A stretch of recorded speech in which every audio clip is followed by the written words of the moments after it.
Ben, are you from York originally? Yeah, yeah. So I've made it back home. So basically, went down to uni, did the whole uni thing in Cov. Um, ended up working down in your neck of the woods, sort of Guildford, Farnham way. Um, and then yeah, worked about a Yes. bit, and yeah, ended up back in York. Sort of met my wife in York, and yeah, settled down in my hometown. So it's all good. Dude, I love York. It's such a beautiful city. It is And there's a bar, and I forget what it's called, but it's apparent Johnny Depp said it's like one of his favorite bars in the world. It's got like Evil Eye. multi stories. I think the front's like orange. Yeah, Yes, that's the one. yeah, yeah. Yes, that's the one. They make. I remember I had some Long Island iced teas in there, and those things, yeah, they'll take your face off. I love it. Yeah, it's some place. I So mean, we used to have this. I'm sure they stopped doing it. I mean, it was probably a bit of a gimmick, but they did this thing called a hell shot, where you had to sign a disclaimer.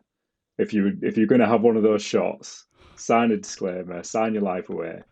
Um, so if you end up sort of causing aggro after that, then then it's not their fault, basically. Clever. right, you can't take them to, you can't sue them for giving you Exactly. some insane cocktail. Some Very poison. good. Yeah. So Ben, you've been a busy little bugger, haven't you? You've been around a lot. Um, I guess it's probably obvious to everybody else that we know each other, but I haven't. I literally haven't seen you in fuck knows how long. I mean, Yeah. we bumped into each other briefly at Bentley a few years ago, Yeah. but we haven't properly hung out probably since uni actually. Yeah. Yeah. And yeah, and also what's really interesting is what I said to you is that we haven't had any CMF designers on, That's it. so Yeah. this is a first on many levels, and I'm delighted to be talking with you now. Love it, mate. Excellent. Dude, tell me something. How did you end up how did you end up going the whole CMF route? Yeah, I mean, if I'm honest with you, I probably fell into it a little bit. Um, I mean, I was lucky while at uni. I mean, you know how it was when we were there. Like we didn't really get told about the different arms of car design. There's so many.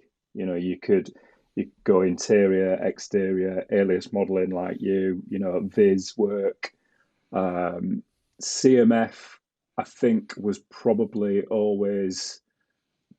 bit of a forgotten area of car design, really. I think even today it's probably quite undervalued.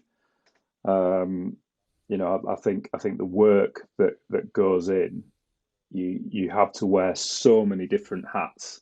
If you're a CMF designer, you've got to have communication with sales and marketing, communication with engineers, communication with design department.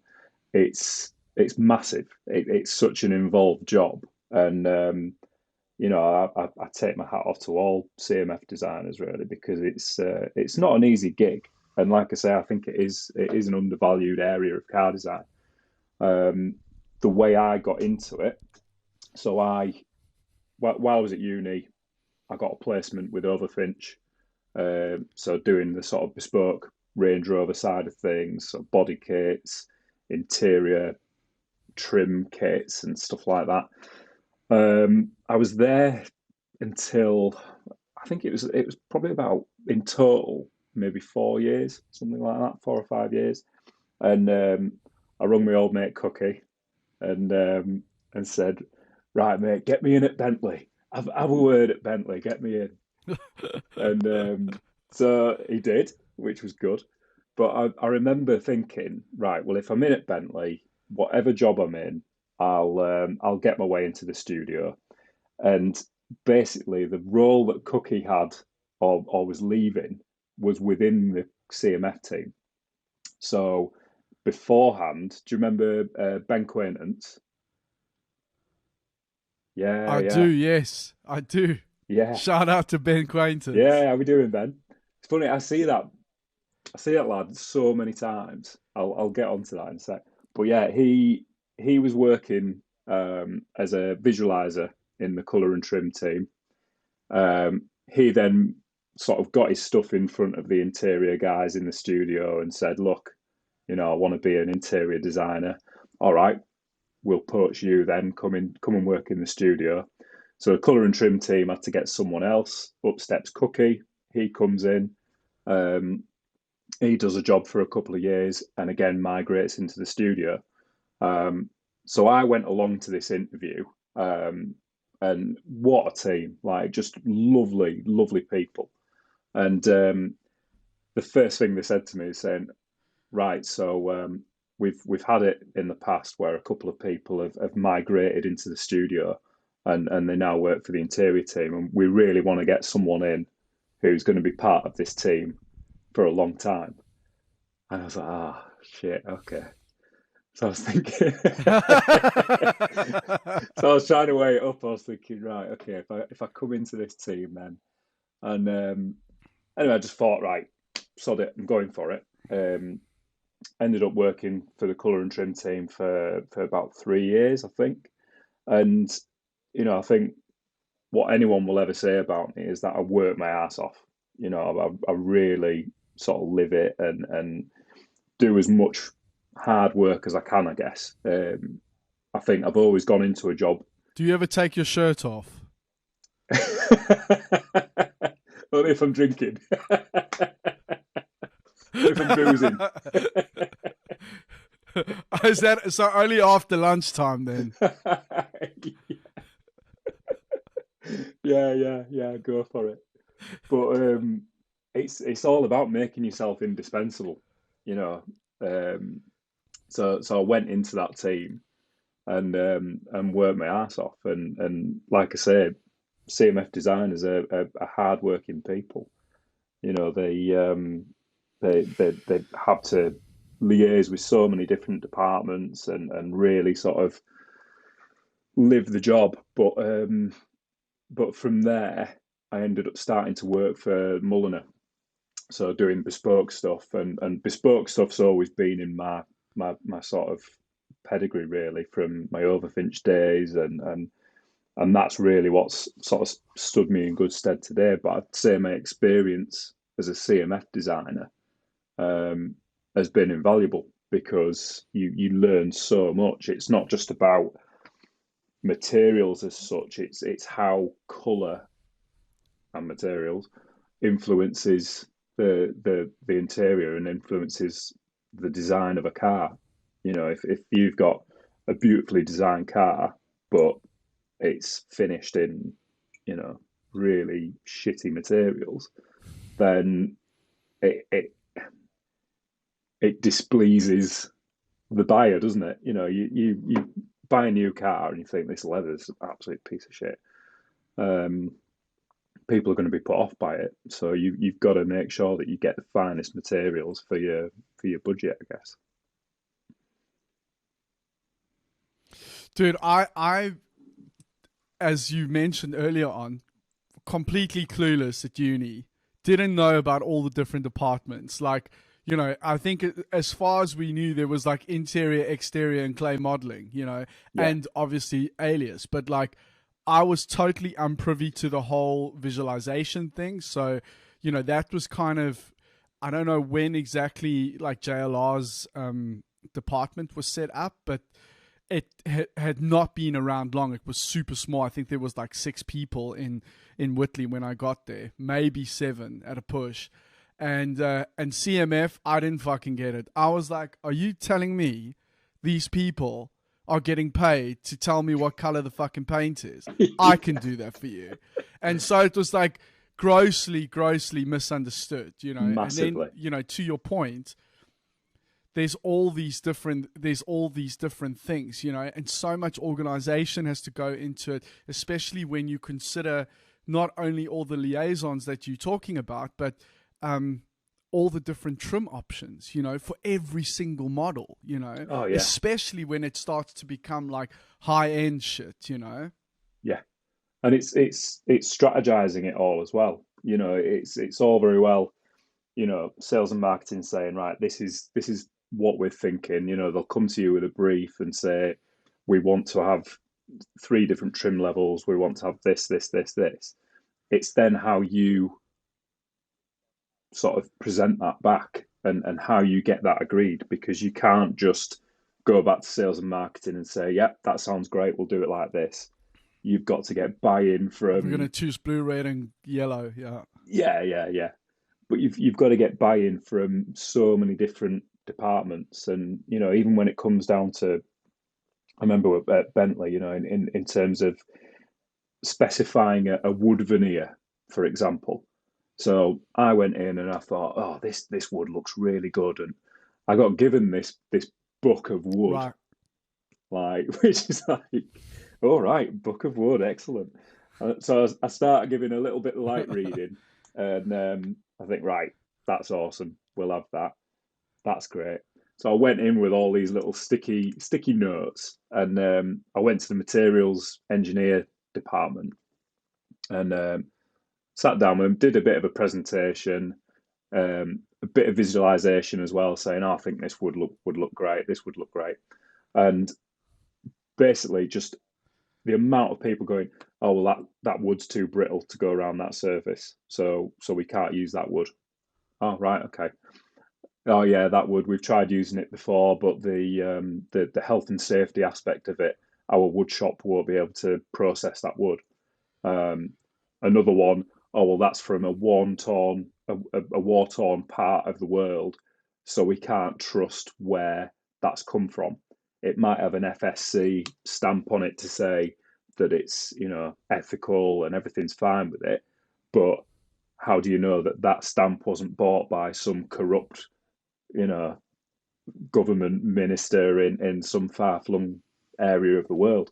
So that sort of whittled it all down to like one or two or three that I'd come up with. Um, so yeah, it's a real tough gig, really. As much as I know full well. I mean, a few of my colleagues, different places where I've worked, we'd have a bit of a laugh and a joke about color and trim, coloring in. Like it's that's all it is. Yeah. But no, it's a lot more involved than that. What sort of things do you do in terms of strategizing? So it's about making it clear for the customer. And I mean, as well, we talk about the sort of giving sales and marketing the right amount of info.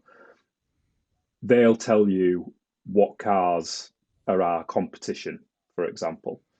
So then, I mean, I did a bit of a study at Aston Martin when I first joined there, and we were looking at you know, they've got their interiors, they use genuine metals across everything. Well, across a lot of stuff. Um, and there's always an area of the business that's saying, oh, well, actually, if we tool up and we make that out of plastic, that's going to save us X amount a year. It's going to do all this, it's going to do all that. But then, so CMF's job is to fight for that and say, well, hang on a minute, yeah, you might save X amount here, but I mean, make the fucking seats out of fabric. Of course, you're going to save money, but you're driving an Aston Martin. You can't expect people to part with that sort of money when they're, when you look at that pool of competition. Aston Martin, Bentley, um, even like high end Porsches are getting up there now, and all these brands are sort of moving up through the ranks, getting towards the top guys. Like Bentley, Rolls, Aston. They're all raising their game to get up there, and those guys at the top, they need. I say the top. The perceived luxury, I guess. You've got this band at the top. It's if they're cutting content, and they're saying, oh, well, actually, we're only going to offer 10 interior colours. You say, right, well, you know, Rolls offer 30 interior colours, but they break it down into these different elements. Um, you know, it's all about perceived value, and you're the one that's fighting for that. You know, with sales and marketing can you know put their arm around you and say, yeah, we stand with you when you go and present it to the CEO or the chairman or whoever to say we think this is a mistake. Um, but yeah, it's really involved. Like I say, the it's not just the design element and the colouring in and you know designing a mood board and coming out, you know, all these stupid articles that you see where, you know, what magazine was it? It was always like Auto and Design, wasn't it? Where they'd show the design development of a car, they'd show all the clay models, sketches, and stuff like that. And I mean, there's no better way of showing it, I guess, that for CMF than a tray of samples and maybe two CMF designers sort of holding up a sample of fabric or something with each other. You know, Yeah. Classic. immediately you Yes, just yes, think like, oh well, they've got an easy gig. Like they've done fuck all. yes, But yeah, yes, yeah. it's interesting. Dude, it's amazing. I mean, it makes sense as well, and it's understandable when it's a commercial endeavor. But the way that design is used so heavily in the marketing of not just the product but the brand in general, you know, I'm saying in all brands, you know, it's always like whether it be anything in design, like it's always design because it's, you know, arguably the most intriguing part of the business, you know, especially to an outsider. But you know, when they sell like, yeah, Jean-Pierre is here with his fucking genius sketches and we caught this moment and we just knew like that's it, that's the design, and you're Yeah, like, oh my fuck, Jean-Pierre's amazing, he's a genius, like, you know, fuck, there's 400 other people that worked on it, it's all about him, you know. yeah, And it can be that, and then there can be the whole clay modeling aspect of it as well. That's also something that's been heavily romanticized in recent times and absolutely crucial to the development. But you know, the way that the public perceives it and the way it's sold is kind of like, you know, two guys start with a wooden buck and they just sculpt a 911 out of fucking by hand, you know, and yeah. it's all done like, you know, and I guess that once upon a time it was completely like that. But yeah, and then again, you know, when if you talk about CMF, you know, like, you know, the designer standing there with the swatches and the fucking tartan on the wall and like all these different leathers and stuff and these fine anodized beautiful aluminium parts and then it just looks like, yeah, it's like one fraction of what the process is, right? Yeah, And and it looks so fucking easy to everybody else, you know. And all of those jobs I've just mentioned are like, you know, they're intense. They're all intense, you know. Everybody gets. That's one thing I've learned actually. I mean, I guess in some bigger OEMs, there's a lot of room to like walk around with a clipboard and look busy and do fuck all. But you know, for the most part, like there's every single department has, you know, there's people in there that are really sweating, you know, that have got a hell of a lot on their plate, yeah. and I think as stress well as it's well, you know. yeah. It's I mean it's such a I don't know, it's such a demanding industry. I think there's always been, you know, from the minute that you sort of like do your final year, I guess, you know, you pull in long nights, finishing your clay model, you know, I mean, you and I were part of that group of people who we didn't have the bank of mum and dad paying for our models to right, be milled and painted and all of this sort of stuff. And I'm right, glad of that, you know, because we've actually sort of gone through that as a, you know, there was a camaraderie in that clay yeah, studio, You know, you're all there Oh, 100%. mucking in, getting the work done.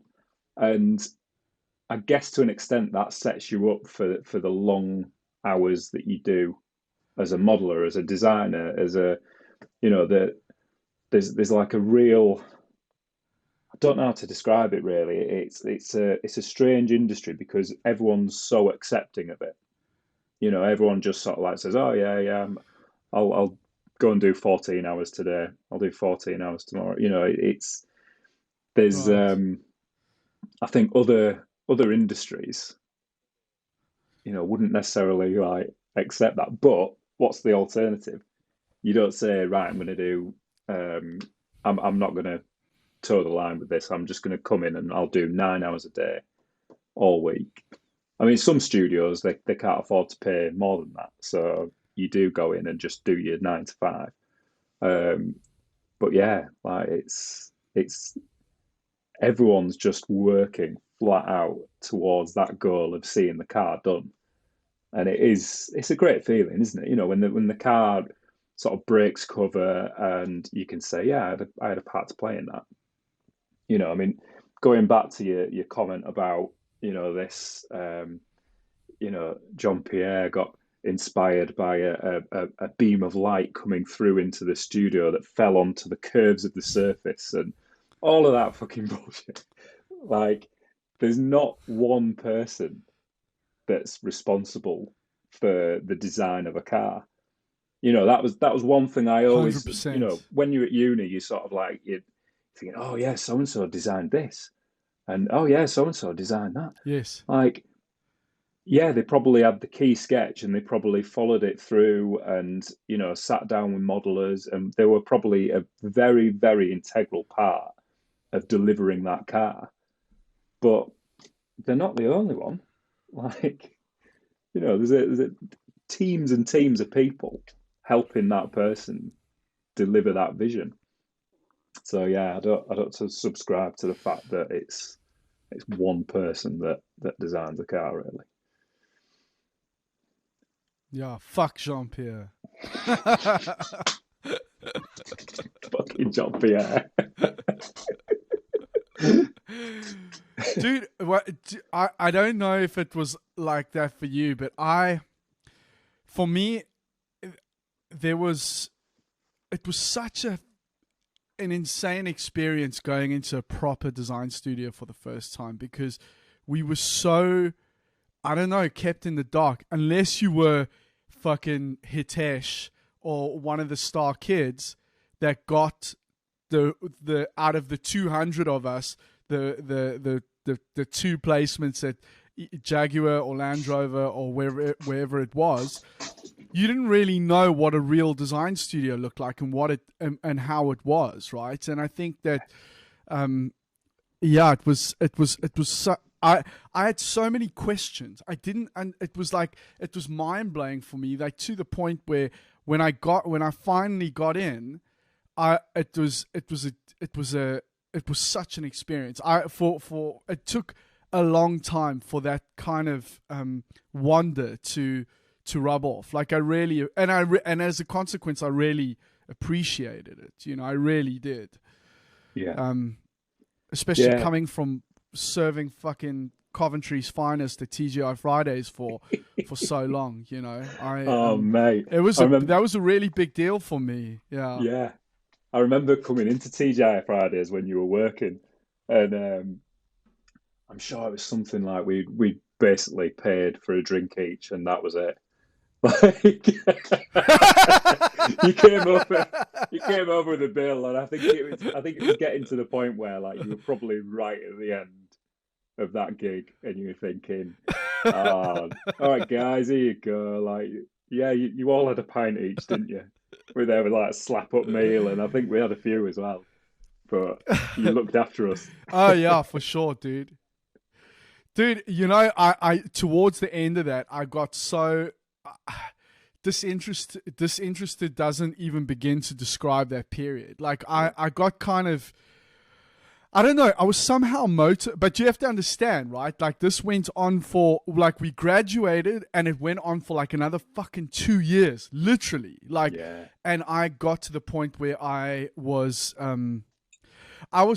I was motivated, but I was fucking depressed. Like, and then you go in and you've got all these. Not to razz all the clientele at Fridays, but like, you know, a lot of fucking people on the rock and roll and stuff like that that are using their benefits money to come and get the 2 courses for $9.99, mate, and a Yeah. fucking glass of water. You know, a lot of that kind of shit, and people treating you like shit as well. And I'm like, oh, gee, I didn't give a fuck, you know. And then if you consider the amount of time and it's that's also a fucking hard gig, and you're getting paid fuck all as well. So when my homeboys come in, I go to my homeboys on the bar and I'm like, I won't mention names, but I'm like, can you hook up my brother Ben, you know, because he needs some sauce. And yeah, dude. And I became so intolerant. That's also made me like pretty intolerant of people as well. And I ended up becoming really fucking rude as well. I just didn't give a shit. You know, if somebody was complaining about food, I'm like, dude, what do you want me to do? You want to fucking eat it, or should I take it away? And then he starts to, I'm like, I'll get the manager. See you later. And I had no time for it. Especially, dude, on a Friday, Saturday night, that place, I don't know if you've ever been in there, but it was like it was rammed, dude. Rammed. Yeah. But we had some good times there. We had some good times. Yeah. It's good when you look back, Some isn't it? I mad mean, good times. I mean, I completely get what you mean about the whole sort of like disillusionment and everything like that. I mean, when I finished uni, I sort of thought, right, well, you know, I'll go back to Overfinch because I did my placement. They paid to have my model painted in like one colour. I could only have it painted in one colour. I was like, right, okay. I said, yeah, we can't afford to paint it anything else. I was like, right. So they did like the base white for me. And then I took it to like finish line, and, you know, bless her, me grandma was helping me out. My mum and dad were helping me out where they could. Finished uni. I thought, right, I'll go down and work for them again. Said, oh yeah, we can't afford to take anyone on at the moment. So I got a job at my local pub and the local petrol station, and I sold my car. And the village that I grew up in was like a bus journey into York, sort of thing. So I think there was a time where I probably had the whole week, or maybe even 2 weeks, of not leaving my village. I'd gone from doing a shift at the petrol station to do a shift at the pub. And you'd have guys who'd like be paying for the petrol, turning up at the pub and go, "Ah, saw you this morning, didn't I?" So I did that for months, and I ended up just sort of getting to the point where I thought, right, something needs to be done here. So I got in touch with Overfinch and I said, look, I will work for you for free for 4 weeks. If you want to take me on after 4 weeks, you've got to then start paying me an hourly rate, and we'll go from there. They came back with a proposal of saying, like, right, we'll pay you mileage for 6 weeks. We'll then pay you an hourly rate for 6 weeks. And then at the end of those 12 weeks, if we feel like we can take you on, we'll take you on, sort of thing. Luckily, got taken on, got a contract, everything like that. But then the company went into administration. So it was like, oh Oh, shit, like, fuck. you know, this job that I loved. And I mean, it was one of those where you when the chips are down, you start mucking in. And this is what I talk about, making yourself indispensable. I was helping the trimmers like cut leather for the cars and stuff like that. And anyway, the people who bought the company were based in Leeds, and they sat down and had a chat with me and said, "Oh, where are you from?" I said, "Oh, from York." And they said, "Right, great. Do you want to move back to York and work for us?" Like, yeah, great. so so I managed to Fuck. sort of get you know, keep my gig really, but it's, you know, it's all about sort of, I don't know, like just putting yourself out there and trying to make things work. I mean, I don't know how it works with internships these days, like whether you have to be paid to an extent, but you've got to just go for it, haven't you? You've got to do what you can to get a job that you love. It's simple as that. Dude, it's what I've come to realize in Europe, and especially in fucking Germany as well. It's just there is so much red tape around that sort of thing that yes, there's certain, it all has to be done above board, because at money aside, like for example your healthcare, in order to be covered by your health insurance, to like the NHS for example, you have to be on the book. So that sort of thing over here is quite difficult. But dude, I couldn't, and as a result, like, it's so, companies are so wary sometimes to even take people on as interns, for that, because it's also a financial responsibility for them. And I guess it's great when, when they can do that, and there is the funds and the means and the environment to facilitate that. But I still think that students or young people in general might be too idealistic about that sort of thing. Like we should get X, Y, and Z. Yeah, you should, and it's great if they can, because it means that you can really soak it up and take it all in. But I think, at that stage, that you are getting a lot more out of the experience than the company is getting. You're basically getting a better fucking education. You're getting a tenfold better education than what you're getting in university. And you've got access to all these great people. You get to see everything, and it's going to set you up for a proper job when you are experienced. And I would, at that 2-year period after I finished, I would have gladly have gone and spent the fucking whole working day at CGI, for example, and then gone and work my tables in the evening. Yeah. And I tried, but I couldn't even fucking get that, So I must have been doing something really fucking stupid, because like nobody would touch me with a barge pole, They were like, who's this fucking guy? So dude, I was so fucking depressed. I wanted to go. I was desperately. I just wish, like, I don't know, my parents had enough money to just say, look, come home, don't worry about like anything, and you can work on things from this side and maybe start reapplying again in 6 months or whatever the case is. Because I was like, if I'm going to be depressed and broke and not in the thing that I'm in, then I'd rather be doing that in Cape Town and not fucking Coventry, Yes. And yeah, too right. So I like, the whole the whole internship thing and doing stuff for free.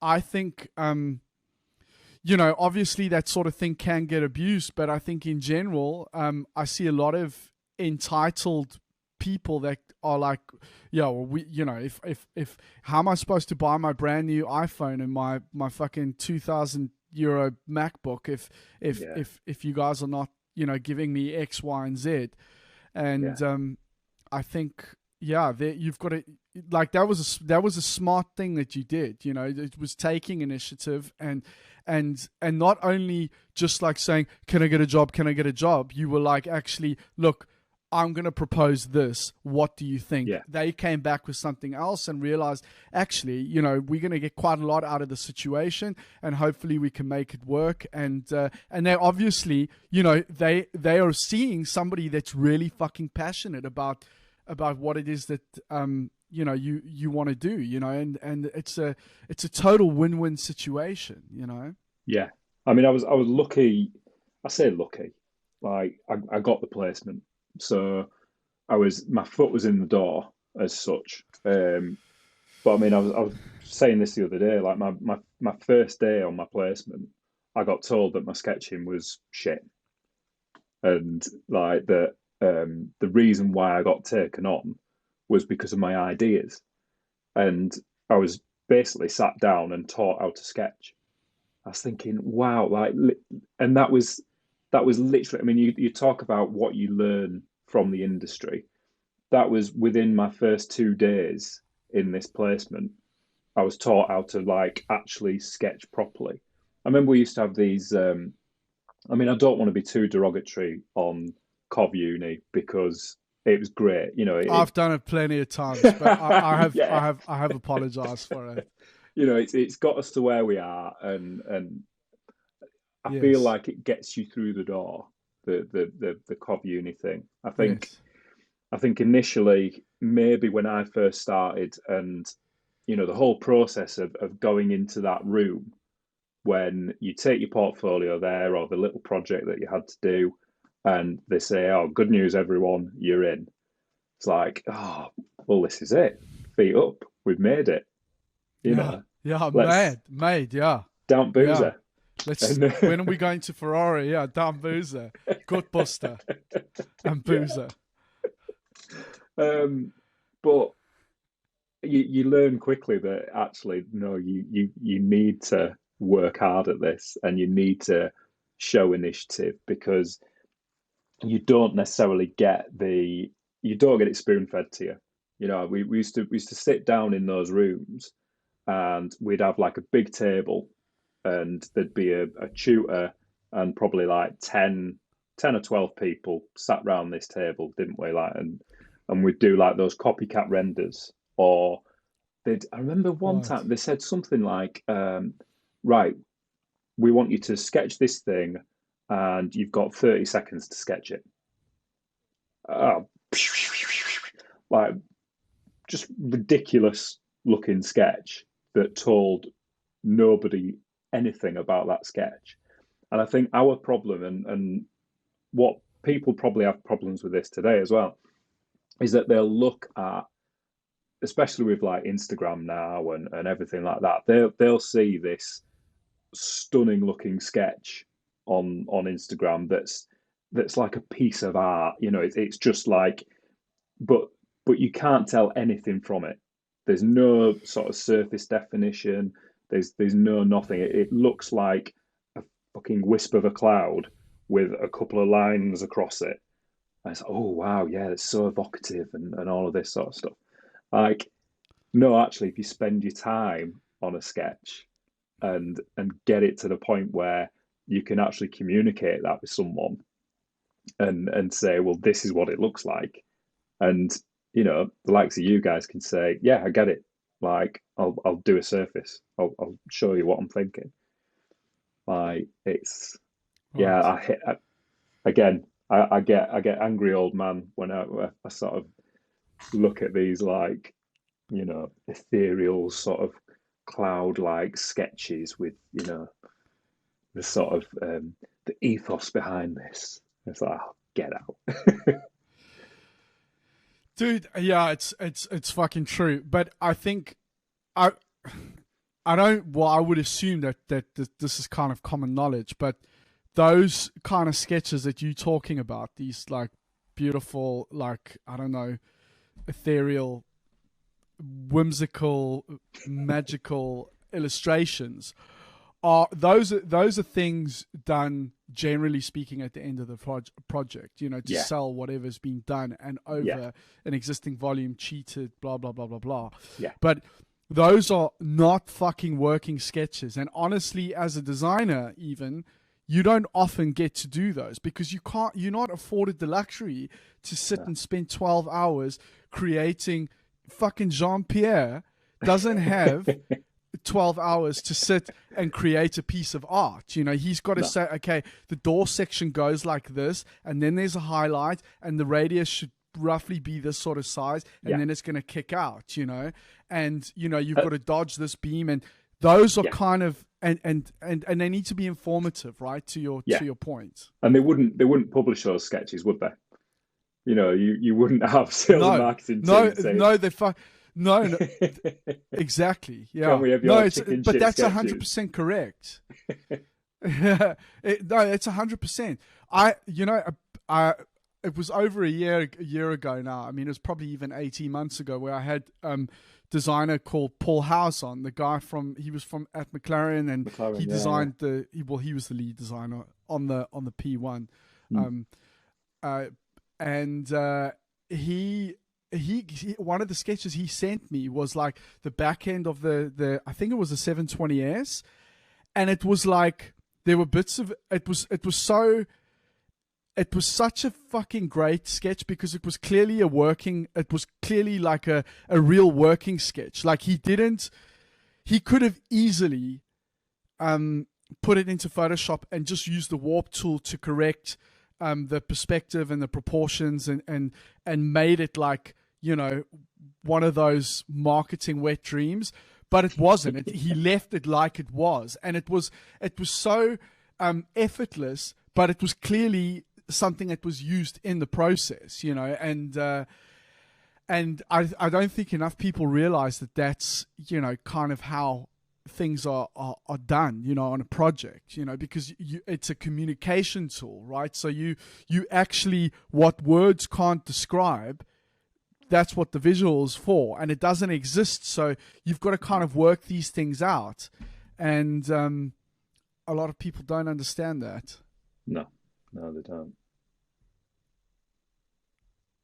I think, to be fair, I think us included, you know, when we were at uni. I mean, the thing is, there was no information, though, was there? You know, it was like the best, honestly, the best resource that I had at the time was like other people that went and had real placements. You know, people like Chris Pollard, and Hitesh, and I guess even Kettle as well.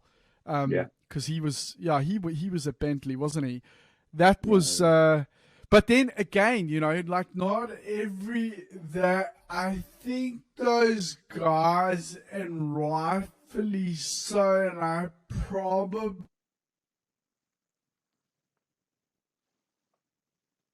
Sorry, mate, I can't hear you. Hello? Can you hear me? I can hear you now, yeah. I'm back.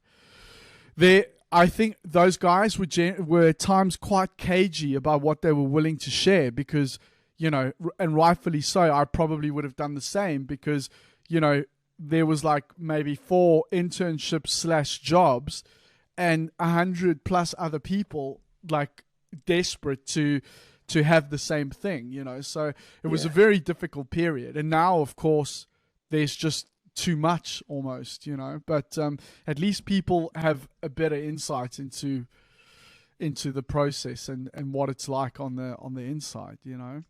Yeah, I mean, I think especially like now that you've got like the likes of LinkedIn and because it's so competitive as an industry, I think it must be so difficult for people now graduating because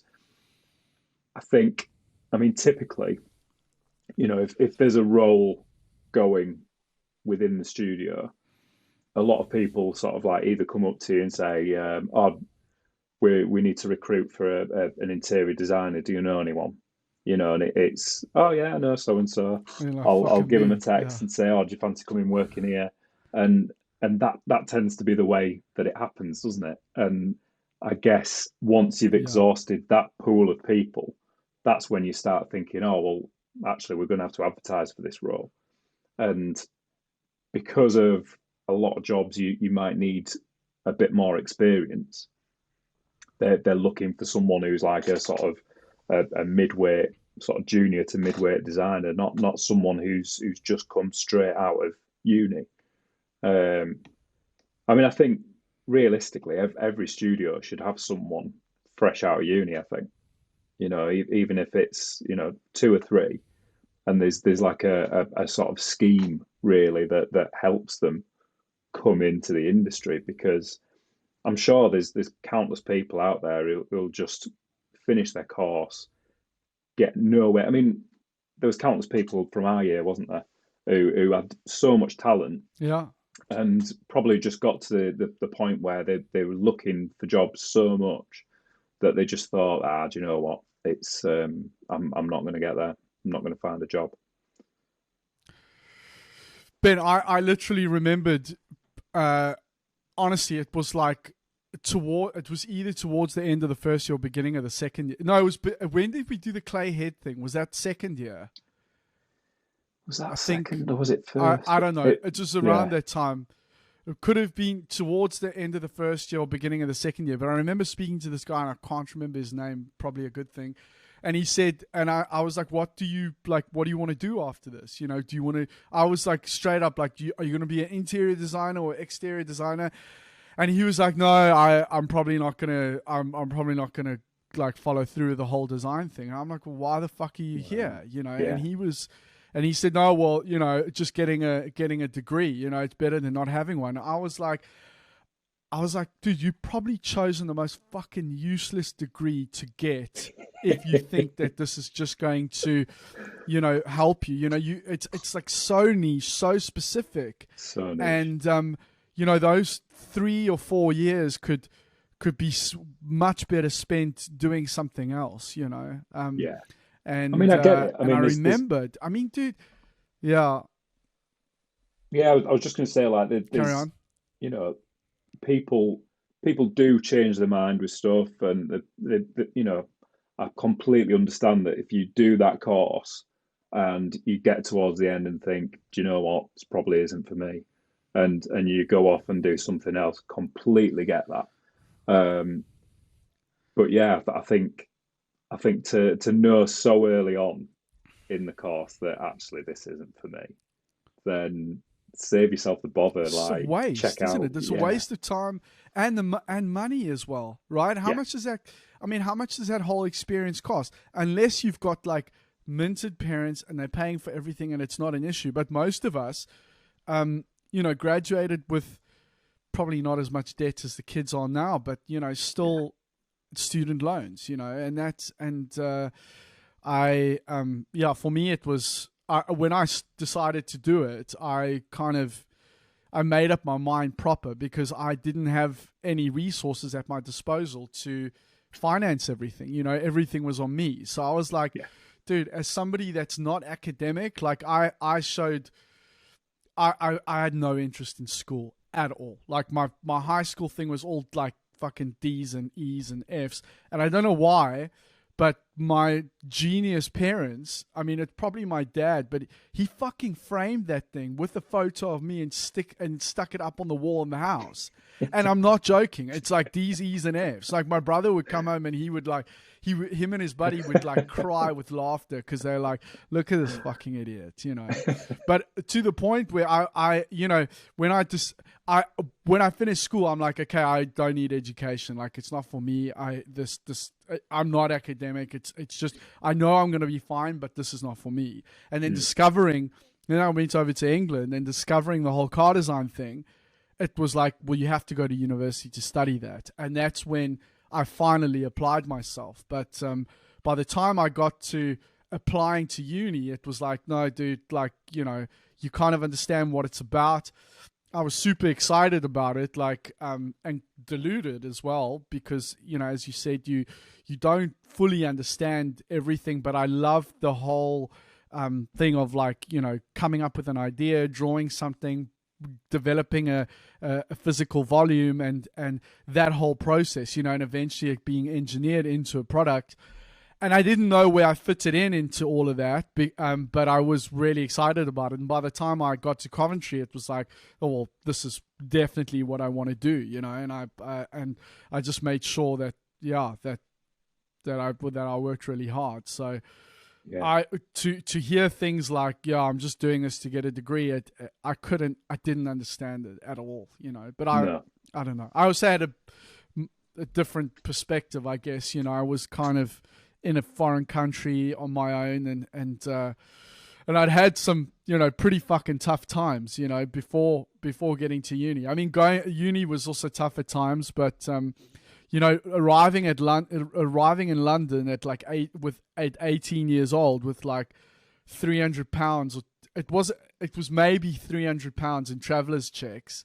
Wow. You know, that shit's gone in 5 fucking minutes, you know. Yeah. So I don't know. I was kind of quite sure by the time I got. It's a long-winded way of saying that I kind of, when I committed to going to university, I very much intended to going into design. So Yeah, yeah, no, definitely. I mean, I think what would have also helped. I mean, I'm sure they're a lot better at communicating this now, but when we talk about, the different departments within, realizing a car, getting a car to market, um, I think a lot more needs to be discussed about that, during these courses.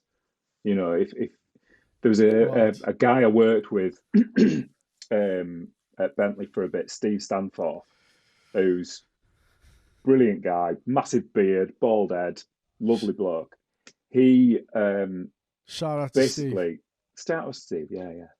But he basically, all the way through uni, said, I'm going to be a CMF designer. Like, wow. Like, how many people off the top of your head can you think of? Like, nobody, because we didn't know it Not existed. not a not a fucking single one. Yeah. Yeah, right. But he Exactly. just, Not a single one. he realized straight away pretty much that this is a sort of area that I can go into and do well in, and he's great at his job, and I think if everybody knew the different departments, even if you showed like a sort of dummy sort of org chart of, this is your design director and you have these jobs here and these departments there, and there's so many different areas now, like UX and so many different areas, visualization, Yeah, engineering, yeah, for example. yeah. Do you remember John O'Brien, who was he lived with me? Yeah, Yes, yes, yes, yes, great lad. yes. He did the full course, automotive design, and at the end of it was like, actually, I don't want to be a designer. I'm going to be a journalist, automotive journalist. So he did like the Right. MA for journalism, went on to go and work for like a load of publications, and now he's is he a product manager at Honda? I can't remember his title at Honda, but he's loving his job at Honda. But it's not necessarily design related. It's more of a sort of Yeah, marketing yeah, role, I guess. Um, so you can find your way down different avenues if whatever your yeah. passion is, follow it. Dude, I think that's a fucking hell of a great piece of advice, because you know quite often what you perceive something to be is not actually how it's going to be in reality. And what I mean by that is, like, being the designer, for example, is not everything that it's cracked up to be. Yeah, It's not being, poor fucking Jean Pierre, but it's not being that kind of character. Just coming up with brilliance all day, and somebody picks it, and it's a there's a lot to do there. And yeah, actually, when you look at a lot of the different roles, like even like CMF versus, I don't know, an interior designer, a lot of those skill sets are kind of cross-pollinated. You spend a lot of your time doing similar things. Especially when it comes to preparing presentations. Meeting yeah, with marketing people or engineers. You've got to liaise with engineers. You also need to liaise with alias modelers and the visualization team. It's not yeah, the quite like the actual, like, sketching, for example. It's a very small part of it, and I yeah, think that it's there was maybe a bit of a stigma, I think, when we were at uni, like, oh, if you don't get the exterior role, then you fucking nothing. yeah, And I mean, I never looked at it like that. Like, honestly, I said this to Harry. I would have loved to have been a clay modeler. I love 3D.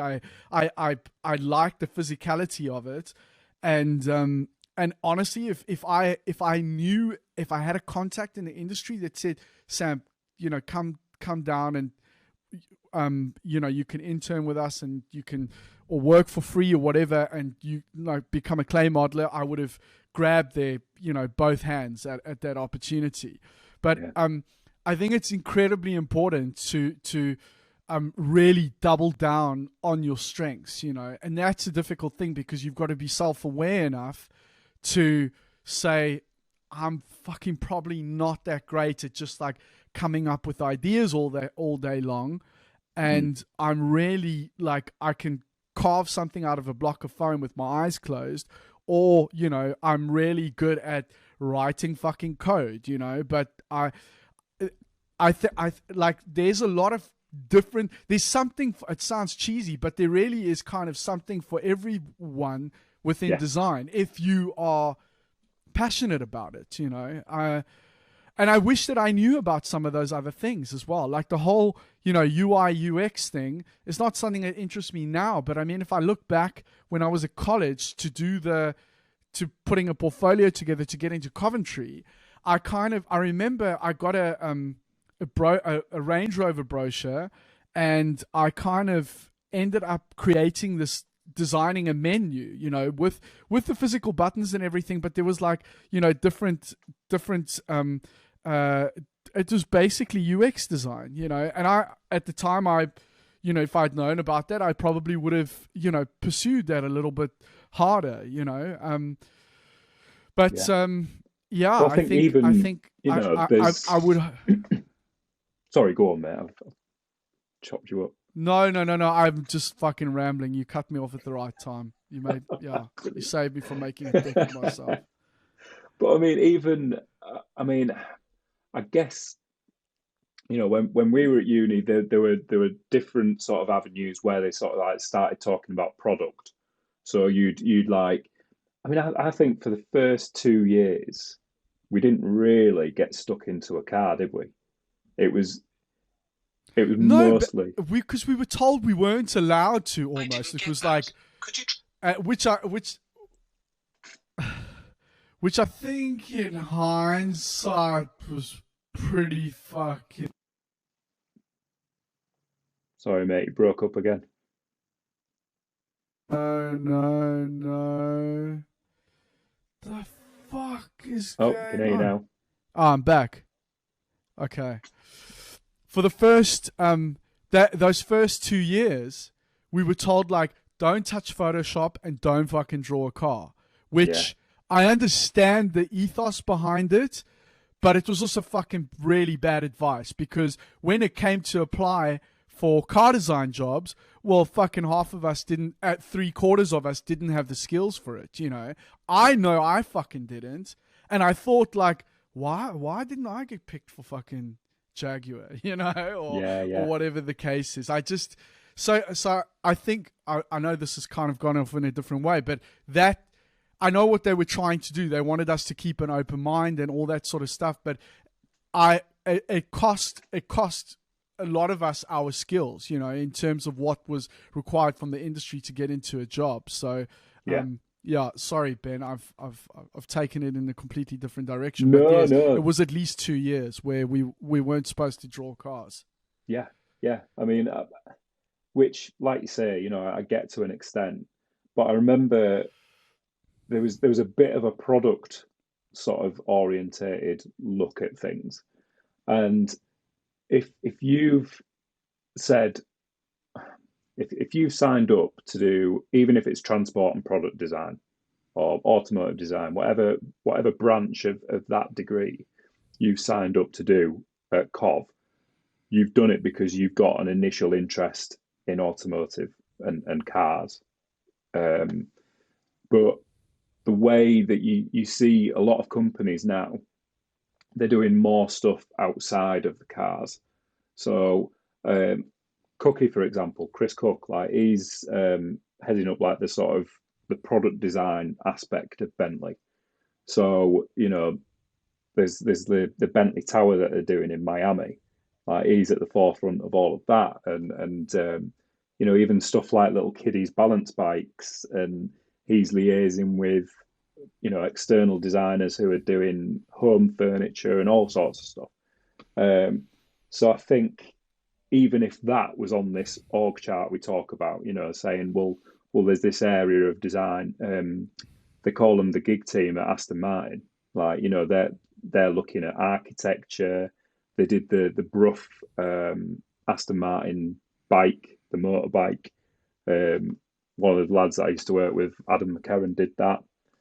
So there's like a whole world of yes, it's product, but it's relatable to the automotive brand that would excite people. I mean, 'cause typically, if you're thinking, oh, I'm going to go down the product design route, I can't.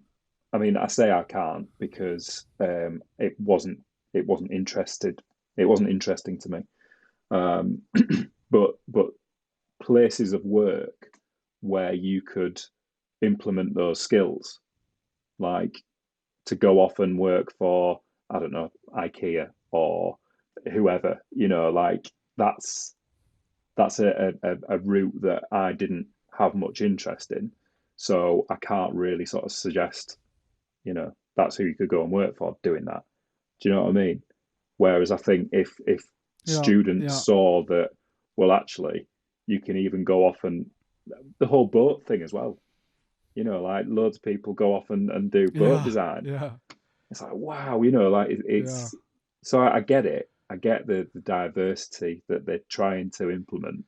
But if they could give it some context to the outside world and say, this is the yeah. line of work you could go down and this is who you could work for, I think that would be easier, or it Right. would have helped us, wouldn't it? Yeah, and in a realistic way as well. I mean, I remember there was a certain tutor who I don't even know if he's there anymore, but like, at the start of the course, it was kind of like, yeah, the difference between you guys and graphic designers is like graphic designers are going to start on like, 27K a year, and you guys are going to walk into jobs earning 80, and, Yeah, and like all of that shit was fucking diluted, and it diluted a lot of us because we didn't really have access to any real world information.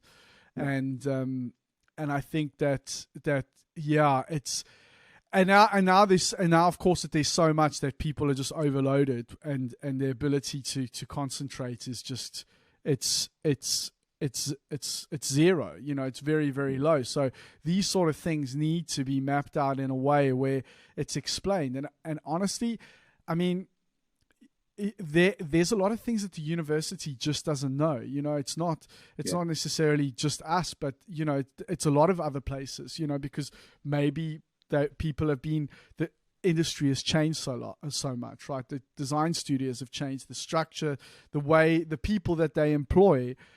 The whole thing is completely different. So mm, a lot of the times they're just not really in the loop. But I think that it's also important in that case that the university recognizes that, and they go out of their way to bring people from the industry, like a lot, that they really make an effort to bring in lots of people from industry to talk to the students, to like highlight what routes they can go into, or what it's really like, so to speak. yeah.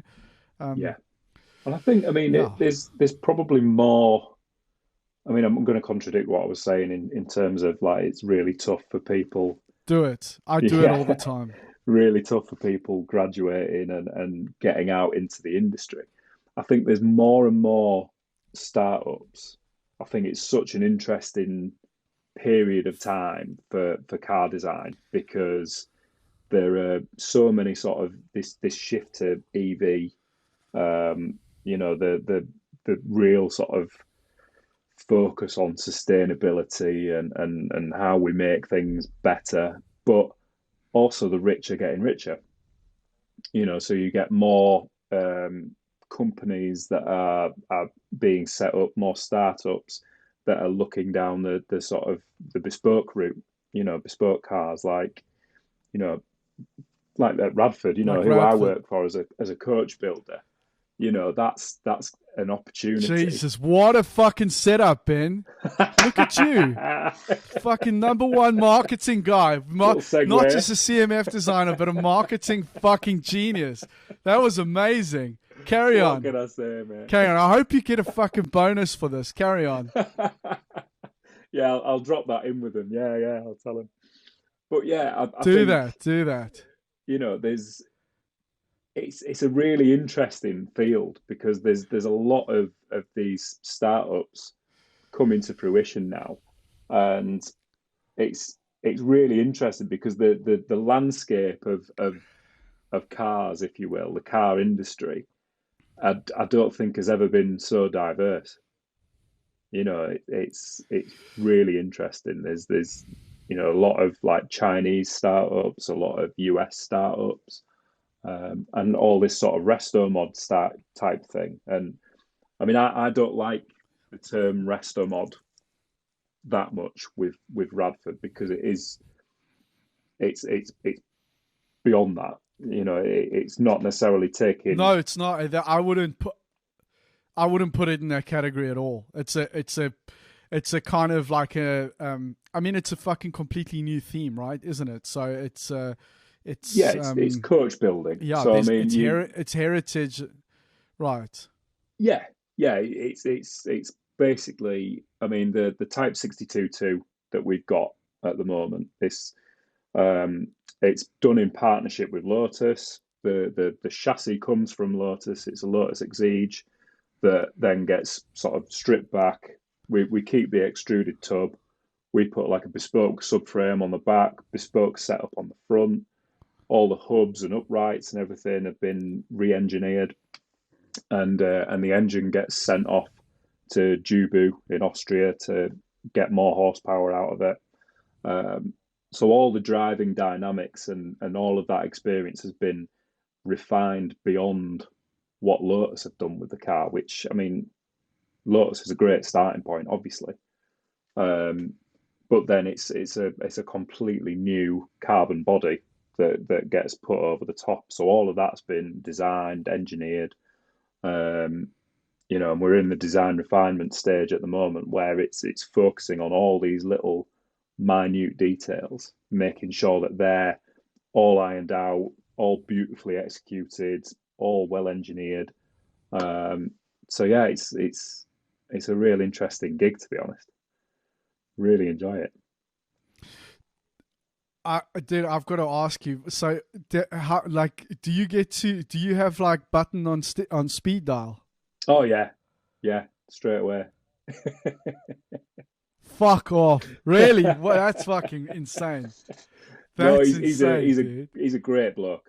He's a really good guy. Like I think like the first time I met him, um, you're obviously a little bit starstruck and thinking, oh, but no, just Yeah. really down to earth, really sound guy. No sort of you know Hollywood aspect about him or anything like that. He's just a genuine, and he loves his cars as well. So you start talking to him about cars, and you know you can be there for hours chatting. He's a really good guy. So his Wow. aunt as well, like the other owner as well, Anstead. He's a great guy. Everyone that I'm working with, um, they're just really good car people, which I think is it's a really good basis for success. I think if you're passionate about what you're doing. What is the current setup? Like, is everybody out in Los Angeles, or like what's going on? Yeah, so I'm the only UK based one. So when I first Wow. joined, I had quite a good gig where they said to me, "You can work from home, and we'll fly you out to California once a month." So I was thinking, oh, that's tricky. Yeah, yeah, that that doesn't sound very good. And this was around January time last year. Sorry, this year, like January, February, and obviously when it's freezing cold in the UK, I said, "Oh yeah, you could come out to California for a week." But okay, sounds good. Yeah, happy with that. But basically, my role is again when I talk about wearing many hats and stuff like that. I'm basically having to do all the design side of things, all CMF, um, a little bit of strategy. Again, like I was talking, with a CMF designer, a lot of it's sort of how you put together a strategy. Because if you say to a client, um, "Here's the car, you can have whatever you want," Like a lot of people say, right, okay, I know exactly what I want. I want this, this, this, this, this. Great, okay. I facilitate that by building it in VRED, render it out, put together a deck of images, and that's what your car looks like. And this is all the sort of spec that you've suggested. Um, but then there are certain clients who will be completely overwhelmed by that. And I remember that at Bentley. You know, I had a guy came over from the States, and we were at like CW1 House, like the showroom where you've got all the samples and everything like that. And he was looking around this Mulsanne, and I said, "So what are you thinking in terms of colour? Then, you know, have you got any strong thoughts?" And he was like, "Oh, no, not really. What's your favourite colour?" Oh well, I quite like Kingfisher. I think that's like really bold colour for Mulsanne. It looks great with the black bright wear and all of this sort of stuff. And he was, yeah, that's great. We'll go for that. And he said, and he said, what would you have for the interior? Like, oh well, it depends how bold you want to go. Do you want something that's bright, or do you want something that's pretty pared back? Oh, you decide. So like, right, okay. So there's there's a Gold lot seats of it is. people that yeah, that lean on you for advice, which I'm well positioned to give. I can give that sort of advice to them, but um, unless you have that structure in place to say, for example, these are our bright wear colours for the interior. These are our leather colours. These are the wheel finishes that you can have. Give them a narrower pool, and if there's nothing within that pool that excites them, you say, well, we can always do a bespoke option for you. Oh, great, because I've had a classic Mercedes that was in this champagne gold colour, and I've always loved that gold colour. So great, I'll get you a sample of that made up, see what you think, job done. So it's really exciting that you've got something that's you can pretty much do anything within the realms of what's possible. I think when you're at an OEM, Wow. there are many different departments that get involved in those decisions in the feasibility stage. So when you send that off to the engineers, that deck of images to say, have a look through this, see if we can do it. It then comes back and they say, well, actually, that paint is a 3-stage paint, and it means that we'd have to send it off site to have this done or that done, and it would take too long. It would cost too much. Like that side of things, which used to infuriate me, no longer exists really, because if the client wants it, they can have it. When you're dealing with, so we're doing 62 cars of this type 62. So in theory, we don't have this huge production line that will get stopped if we've got to take a car off that production line and go and do some bespoke bits to it. I think where I've been in the past, there's been an element of that where you've got a certain amount of restrictions in what you can do. So Yeah. Yeah.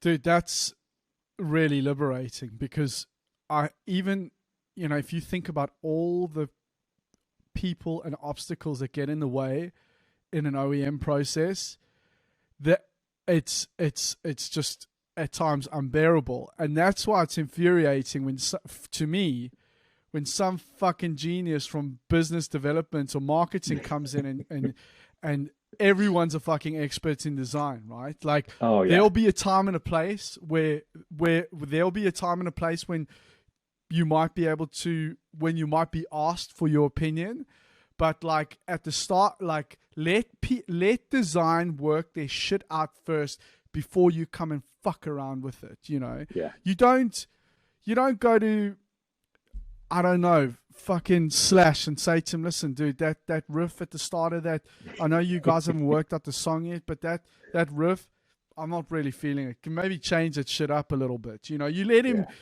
do his thing first, and then you either like it or you don't like it, but that infuriates me, and it sounds like you are kind of onto a dream scenario there, Ben. It's Yeah.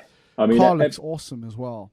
it does, doesn't it? I mean, everyone's got an opinion, and you know, you've got to listen to everyone's opinion. Take what they say with a bit of a pinch of salt.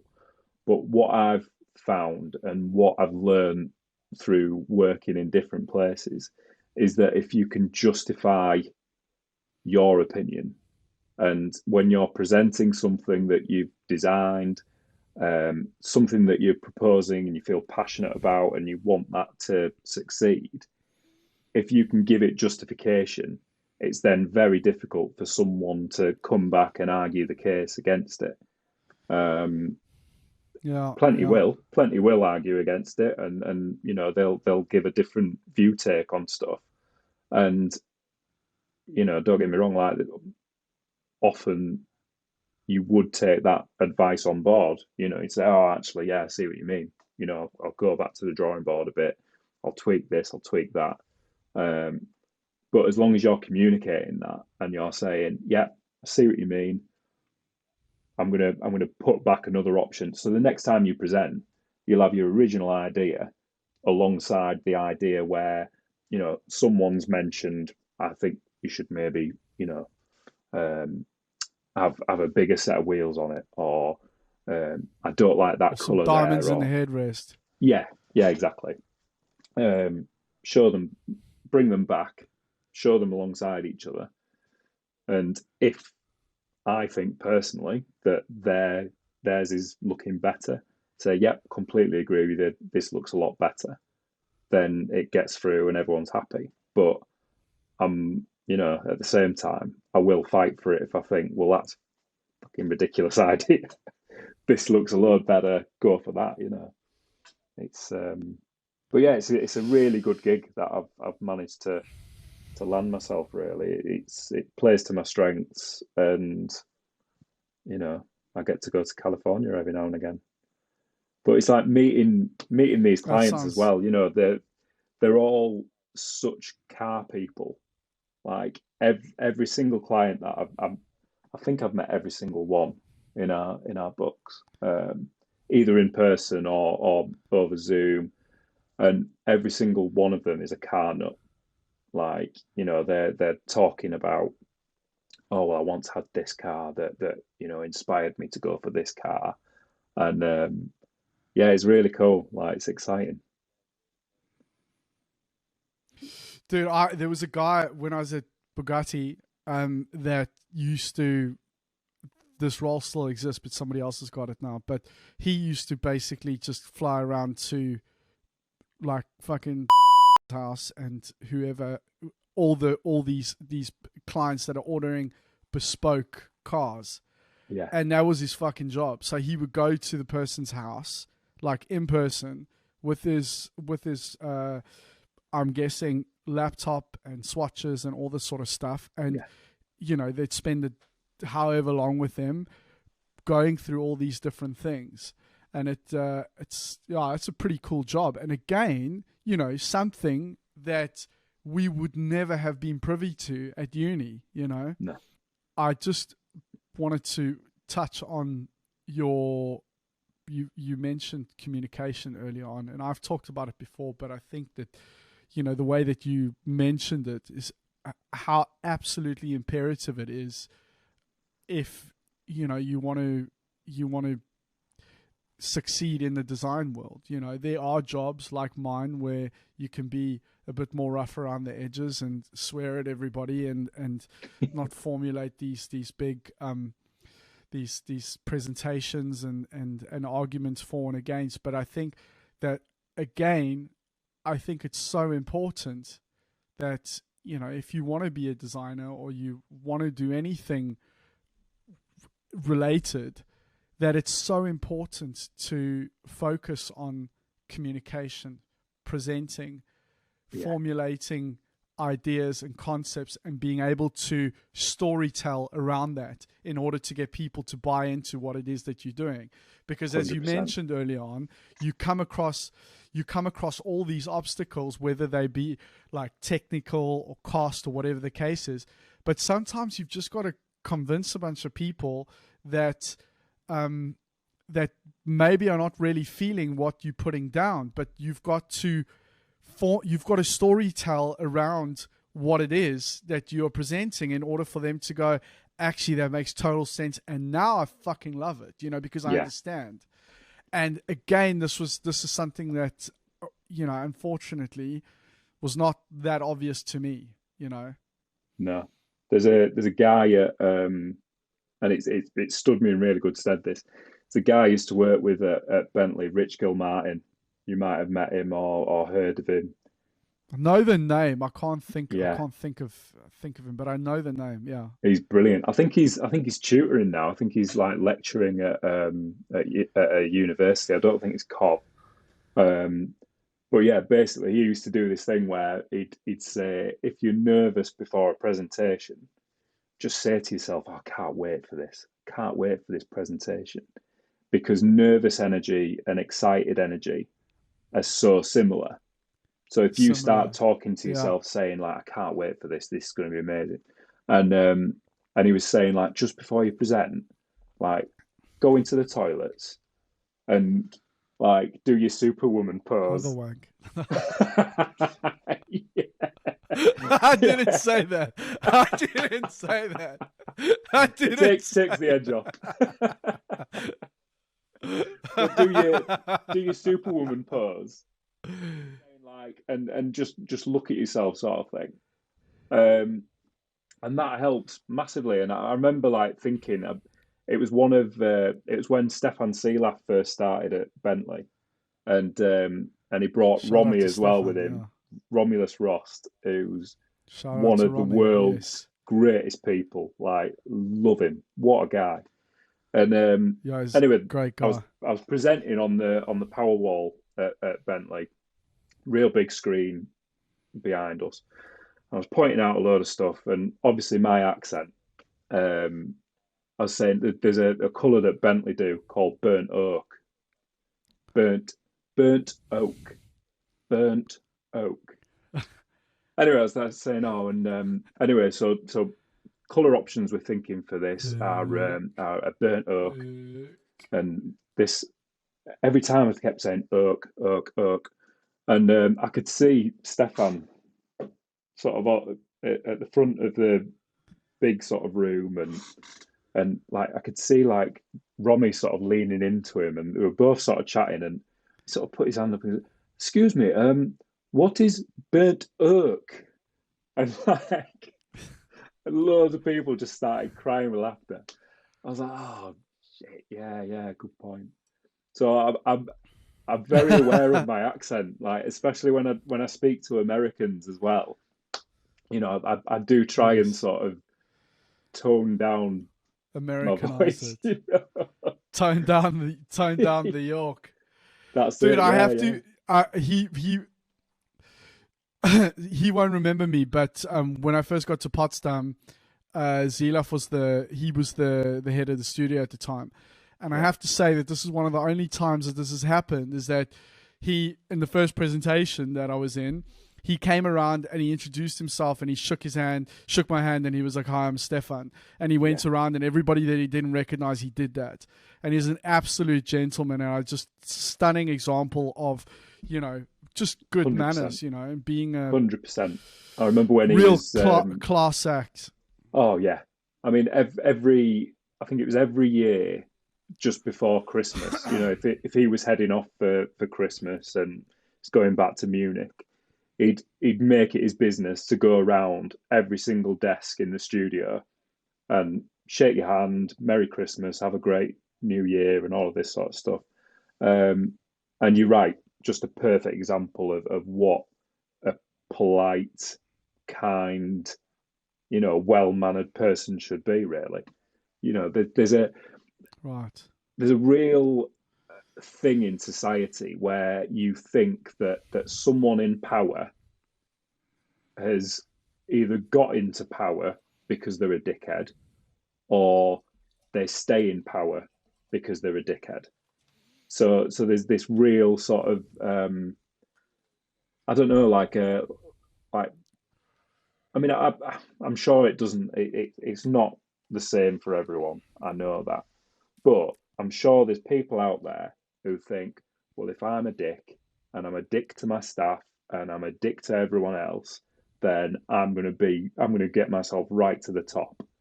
You know, it's I hate that side of things, and you don't have to be a dick. Ben, you're you are, dude, you're preaching to the choir. This is the Yeah, thing, dude. I'm like all about that shit.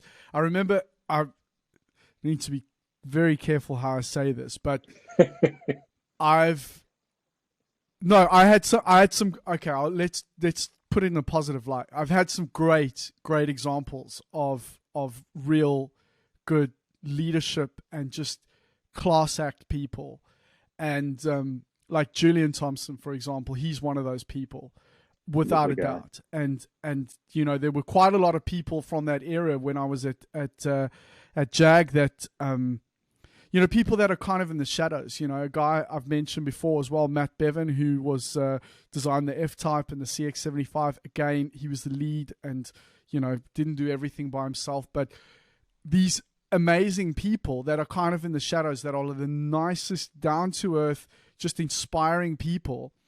Yeah, And then I've been in places where it's been completely the opposite of that.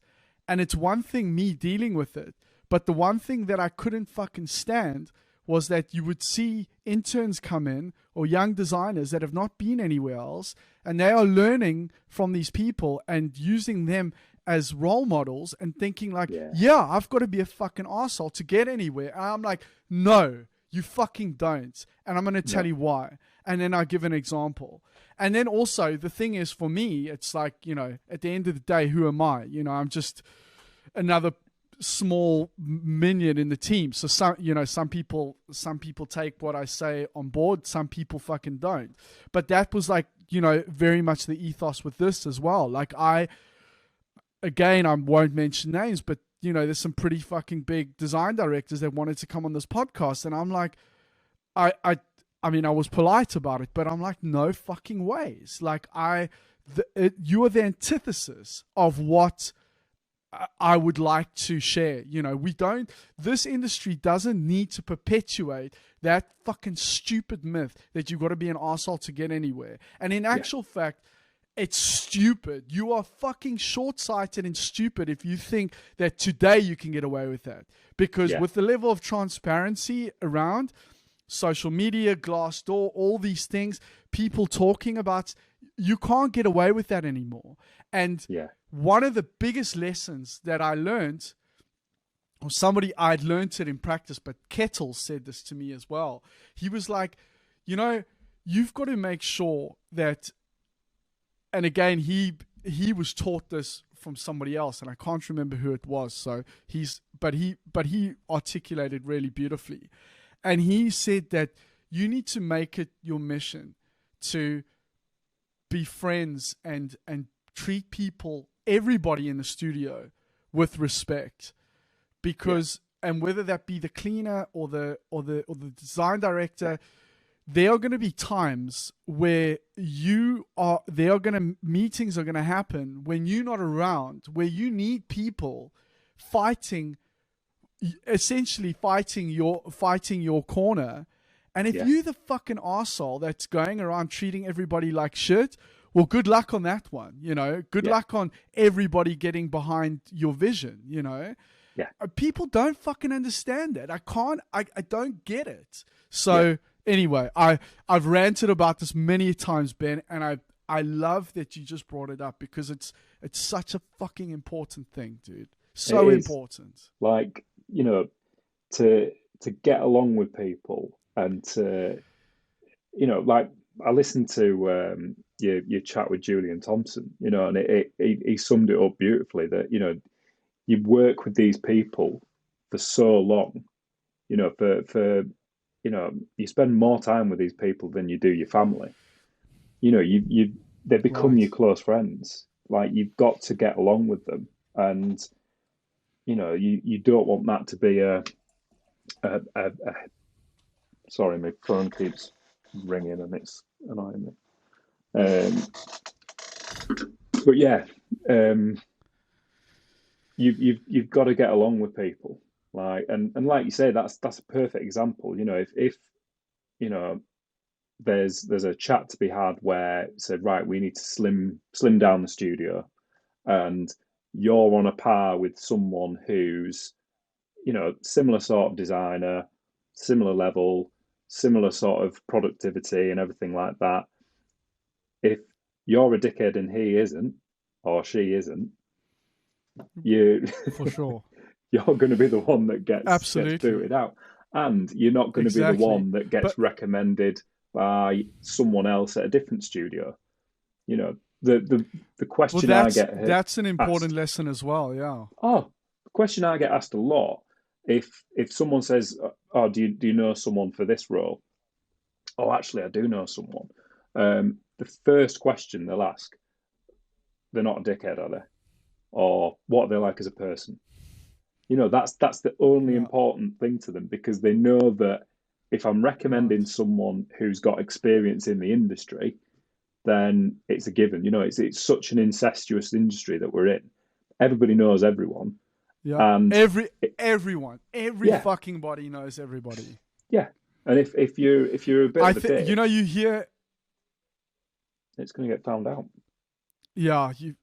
Yeah, absolutely. And I think you hear there's so many great cliched sayings around this, but it's like be careful who you knocking on the you be careful who you knock on the or who you step on the way up, because they I don't know what it is, but it's basically like you could treat the next intern like shit, and he can be your Yeah, fucking boss in 10 years time, and you might be yeah, asking him for a job. That's one thing. What the thing that you just mentioned now, 100% accurate. Whether if there's a job cut, or if somebody is asking around, like we're looking for a CMF guy and they're going, "Oh, Ben's a fucking arsehole, hire Sam," or vice versa, yeah, But those are extreme cases. But also, like if to reiterate the whole thing of teamwork as well, where there are people, there are literally people in a company, an OEM, big or small or whatever the case is, that they always looking to negate whatever it is that you are fighting for, or you want to push, or whatever the case is, or they just want to challenge it for the sake of fucking challenging it. yeah, And there are going to be times where you are going to need people in your corner, and you are not even going to be there necessarily to defend these things yourself. And if you really want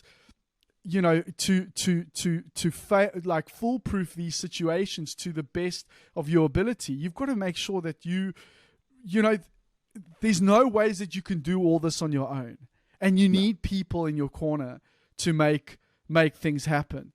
yeah, It's such there's so many people are required to bring a product to life. So if you are a good person, you've got a much better chance of succeeding. And you've also, if you're the person that's in charge and you are a good leader, i.e. treating people with respect and looking after them, then you've got a team that are going to go over and beyond, above and yeah. beyond the call of duty. So yeah, Absolutely, yeah, yeah. Couldn't agree very more. great, great lesson there, Ben. Listen, I guess we probably need to wrap things up soon. You're a busy guy. I'm probably like one or two sentences away from making a total dick of myself, and you've saved me a couple of times already. So I'm always one or two sentences away from making a dick out of myself. Ben, dude, I don't really know, at the risk of potentially repeating yourself. I mean, you've already given so many great little nuggets of wisdom and information and pieces of advice. Is there anything else that you would like to share with the younger generation out there wanting to Wow. pursue a career in design? Yeah. I guess. Superwoman pose. Remember. Yeah. Superwoman pose. You've just got to, you know, take everything on board, and don't think that just because you've got into Cov Uni or Forsheim or wherever you are in the world, if you think, oh, I've got into this great design school and it's just going to come to me, it's not. You need to keep working hard. You need to, and let's be honest, like, sort of embrace everyone around you, all your colleagues, which is what they'll become. They're your fellow students, and there is a competition. There's always competition when you're at uni. You're looking at someone's clay model, thinking, "Oh God, that's so much better than mine," or someone's design, someone's sketching. Oh God, yeah, that's so much better than mine.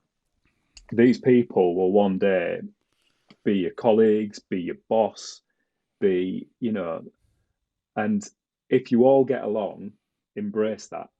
There's always going to be one or two people in your year where you think, oh, bit of a dickhead.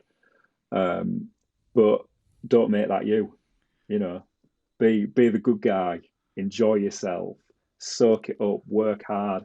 Make yourself indispensable. I don't know how many different mantras that I can throw at you, but it's all about that. Yeah. It's No, just that's enjoy great. life. Enjoy life. That's great, Ben. Dude, this was fucking mega. I really, really enjoyed it, and it was good to Me hang too. out and catch up. And please, if you are ever in Berlin, please come by.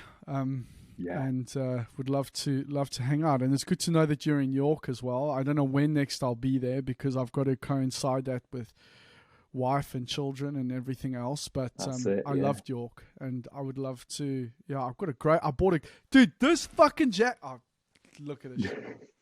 This jacket, vintage Levi denim jacket. You can't see, but this thing is, I don't know how fucking. Oh, it's not focusing. I bought this in fucking York. I've got a hat, wow. really cool hat called a Christie. There's a really good hat shop there, and I bought a Christie's hat from there. I don't know if the shop is called Christie's, but they had so many fucking cool hats. Yeah. So, yeah.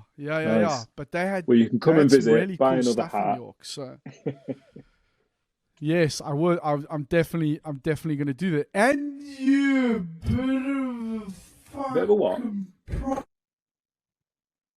Oh mate, I can't hear anything.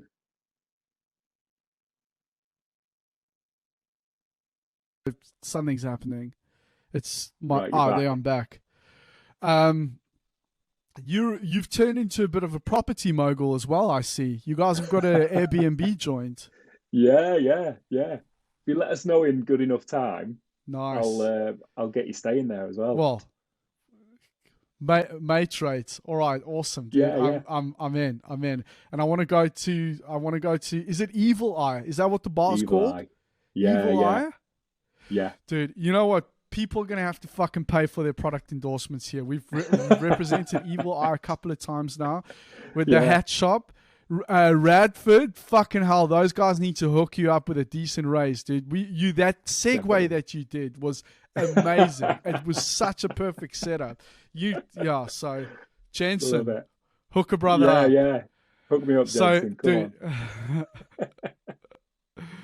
Dude, it was an absolute pleasure, Ben, as always. And please keep in touch, dude. And definitely, man. And yeah, enjoy. Really appreciate it, mate. Enjoy the new job. Been lovely to chat.